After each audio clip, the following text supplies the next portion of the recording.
Isang araw po, may pinuntahan po kami ni Mrs. Sa pagmamadali namin, ibang kanto yung napasukan ko. So imbes na mapadali yung pupuntahan namin, tumagal kasi kailangan kong mag-U-turn. Ganon din po mga kapatid sa buhay po natin. Minsan akala natin yun na yung daanan.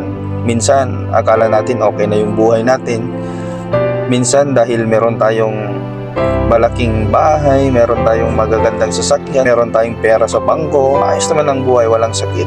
Kaya ang akala po natin minsan ay tama na tayo.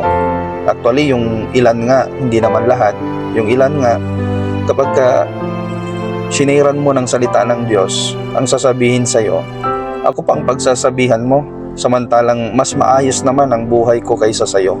Kaya napakahirap po mga kapatid pag inakala po natin na tayo na po ay nasa tamang daan na, samantalang hindi naman. Take note lang po mga kapatid. Kung maalala nyo po, ang kaaway po ay inofera niya po mga kapatid ang Panginoong Hesus noong sinubok siya, na ibibigay ang lahat ng abot ng kanyang paningin kung sasamba siya sa kanya. So yun po yung hamon ng kaaway.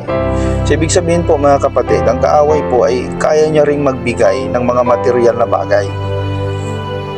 Hindi para pagpalain ka, kundi para sa ganun mga kapatid ay mawala ka sa landas, para mapunta ka doon sa dead end.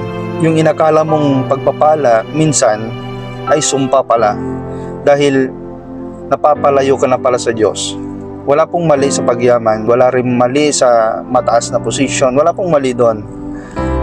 Nagkakaroon lang ng mali kapag kayo nakala po natin mga kapatid, nagkakaroon po tayo ng security sa ating mga possessions. Ano man ang marating po natin sa buhay, huwag po nating kalilimutan ng Panginoong Hesus, upang sa ganon hindi po tayo mapunta sa dead end, upang sa ganon ay makamtan po natin yung pangako ng Panginoong Hesus na buhay na walang hanggan.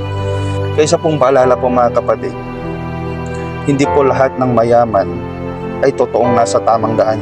Hindi lahat ng mahirap ay kawawa.